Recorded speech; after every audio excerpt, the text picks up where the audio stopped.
رزقك بيدور عليك، الفلوس جاية تجري بتنادي عليك. ايوه عليك انت وعليك انتي، انتوا اللي قاعدين مش مدين فرصة ان الفلوس تجيلكوا، لكن الفلوس جاية بتجري وبتدور عليكوا وبتجري وراكوا. انتوا اللي مش عايزين تدوها فرصة ان هي توصل لكوا. تعالوا نعرف ازاي ان احنا نخلي الفلوس توصل لنا. النهارده يا جماعه كل الناس بتبقى قاعده تقول الدنيا وحشه، احنا معناش فلوس، الدنيا ضيقه، الاقتصاد، الفلوس بتاعتنا احنا مش لاقيين ناكل، الحاجه عماله تغلى. طيب انت بتعمل ايه علشان تقدر ان انت تواجه الغلاء اللي احنا ماشيين فيه؟ ايه الحاجه اللي انت بتعملها غير ان انت بتقعد طول النهار تبص للناس اللي معاهم علشان تقول بص فلان مع كذا، وبص فلانة بقت متجوزة فلان اللي بيصرف عليها، فلان ركب عربية جديدة، فلان اشترى كذا جديد. طول النهار نقعد ان احنا نبص للناس ونشوف هما بيعملوا ايه وبيصرفوا ايه، لكن احنا طورنا ايه من نفسنا؟ عملنا ايه في نفسنا جديد علشان يجيلنا قرش زيادة؟ ايه الحاجة اللي احنا عملناها الزيادة؟ تعالوا نشوف. قاعدين على قهوة؟ طيب جايبين حتة حشيش يا جماعة وعايزين نقعد نسهر مع بعض وهنشوف الدنيا حلوة وزي الفل. ما تشغلش بالك، كل حاجة مضايقاك هتشوفها جميلة وزي الفل، بس تعالى انت اسهر معانا واضرب معانا وهتبص تلاقي عندك الدنيا حلوت والله وهتبقى مزهزهة. بس انت اضرب كده حتة الحشيش وهتلاقي انت نفسك مالك الدنيا دي كلها. طيب بلاش يا عم قعدة الحشيش، تعالى هنروحوا عند البت ندى مراجيح، هنسهر سهرة حلوة وهي جايبة اصحابها كمان معاها ومعاها عطيات على بيات، وهنقعد وهتبقى الدنيا جميلة وزي الفل وهننسى الهم اللي احنا فيه، كل حاجة قدامنا هننساها، ما هي قاعدة حلوة.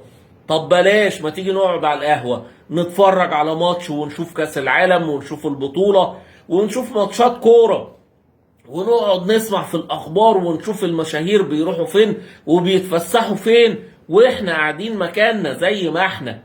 مش مهم احنا نعمل ايه، لكن المهم نتفرج على العالم هو بيحصل فيه ايه. كل ده بيحصل علينا وبيفوت وبيعدي علينا كل التفاصيل دي واحنا برضو قاعدين في مكاننا، وفي الاخر نقول احنا عايزين فلوس. الفلوس ما جاتش ليه؟ رزقك بيجري وراك، والله الرزق بيجري وراك، وفلوسك عايزة تيجي علشان تجيلك، عايزة توصل لك، بس انت اللي مش بتساعدها. هساعدها ازاي؟ هعمل ايه يعني؟ هضرب الارض هتطلع لي فلوس؟ يا عم ما ترحمنا بقى من الكلام اللي انت عمال تقوله ده، سيبنا في القرف اللي احنا فيه، احنا مش طايقين هدومنا، احنا مش لاقيين ناكل. طب انت عملت ايه بقى؟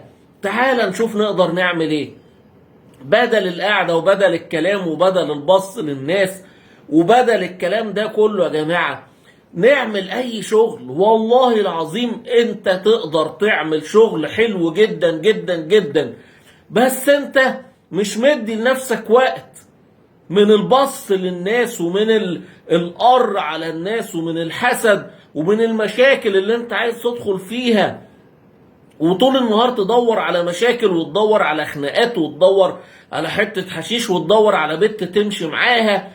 مفيش وقت عشان نشتغل، مفيش وقت عشان نشتغل. لما يجي حد يقول لك تعالى هدي لك مثلا شغلانه ب 2000 جنيه، ايه انا هضيع وقتي ويومي واتعب عشان اخد 2000 جنيه؟ يا عم بناقصهم. لا لا لا انا مش عايز.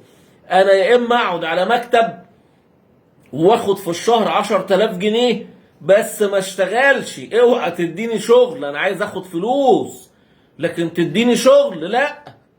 انا مش جاي عشان اشتغل، انا عايز اشتغل فلوس، لكن اشتغل شغل بايدي لا لا لا لا، انت كده بتهزر. كل الناس عايزين يقعدوا على مكاتب وياخدوا فلوس كتير قوي، بس اهم حاجة ان احنا ما نشتغلش، محدش يدور علينا، او ان احنا نمسك في الشغل ده ونضمن القرشين اللي جايين منه ونروح ننط في شغل تاني علشان نجيب منه قرشين، بس ما نعملش الشغل الاولاني. دايما بندور ازاي ان احنا نبقى ناصحين، ازاي ان احنا نبقى ناصحين عايزين نجيب فلوس من الهوا، لكن لما نيجي نشتغل بجد ما نرضاش. يعني مثلا انا جيت بركن العربيه، يجي واحد يقول انا عايز فلوس، انت ركنت هنا انا عايز فلوس. طب ممكن تمسح لي العربيه؟ اقول لك لا انا ما امسحش عربيات، انا اخد فلوس بس، لكن انت امسح العربيه انا مش بتاع مسح عربيات. تقابل مثلا واحد في الشارع غلبان يقول لك والنبي معكش حاجه لله، تقول له طب تعالى ممكن تساعدني بس انزل حاجه من البيت، محتاج بس شويه حاجات انزلهم، هرميهم في الشارع، يعني اطلع ارميهم لي في الشارع وهدي لك كذا، بدل ما انت هدي لك فلوس على الفاضي. يقول لك لا انا ما بشتغلش عندك عشان تقول لي اطلع وانزل، عايز تساعدني اديني حاجه، لكن تقول لي اطلع وانزل لا انا مش بتاع اطلع وانزل. امال انت عايز ايه؟ لا انا عايز تديني حاجه لله كده واخدها وامشي واشوف غيرك. فدايما احنا عايزين ناخد فلوس من غير ما نعمل اي حاجه، ودي نصاحه ان احنا نتميز بنصاحه، وان احنا نبقى ناصحين قوي، وبنحاول ان احنا نبقى ناصحين على نفسنا. لكن يا جماعه والله اشتغلوا بجد والله العظيم، اشتغل هتلاقي رزقك جاي، والفلوس اقسم بالله هتلاقي الفلوس بتجري وراك، وهتبقى مش ملاحق، وعمال تدعي ربنا وتقول الحمد لله على اللي انا فيه، الحمد لله على اللي انا فيه. بس انت خليك من جوه نيتك ان انت عايز تنزل تشتغل بجد. ولما تلاقي حد جاي يقول لك شغل، امسك في الشغل، مش مشكلة يكون في الاول الفلوس قليلة، اتعلم حاجة، اتعلم صنعة. لو انت خدت فلوس قليلة هتبقى استفدت خبرة بالشغلانة اللي انت كنت فيها، حتى لو كانت فلوسها قليلة.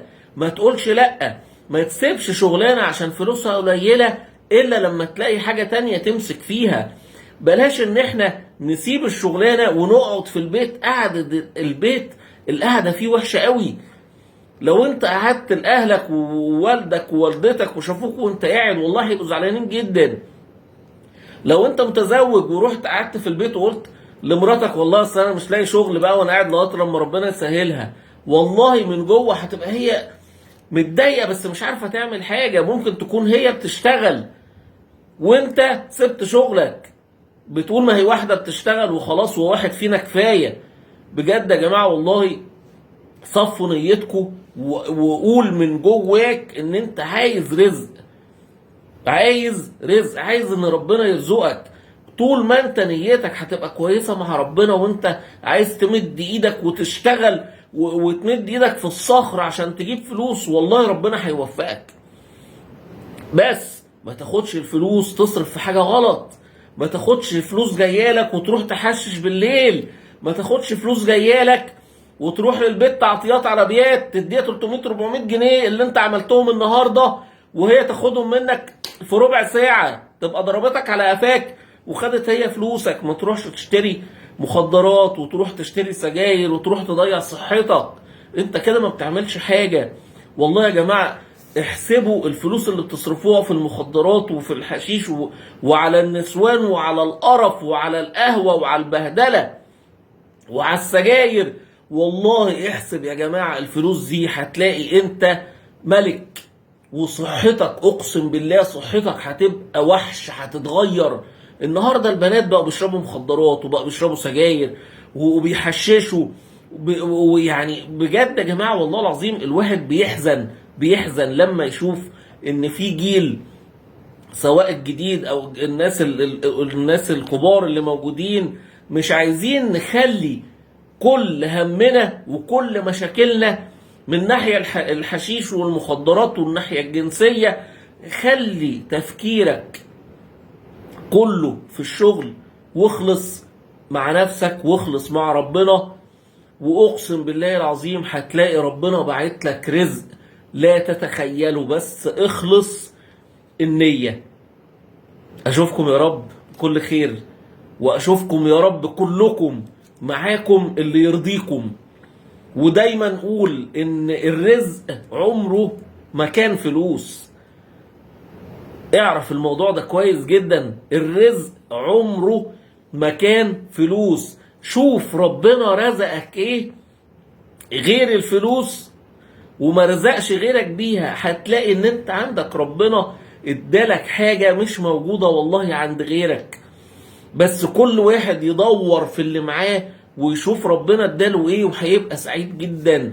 خليكم سعداء وخلوا نيتكم صافية وجميلة، ودايما قول يا رب يكرمني ويكرم اللي حواليا.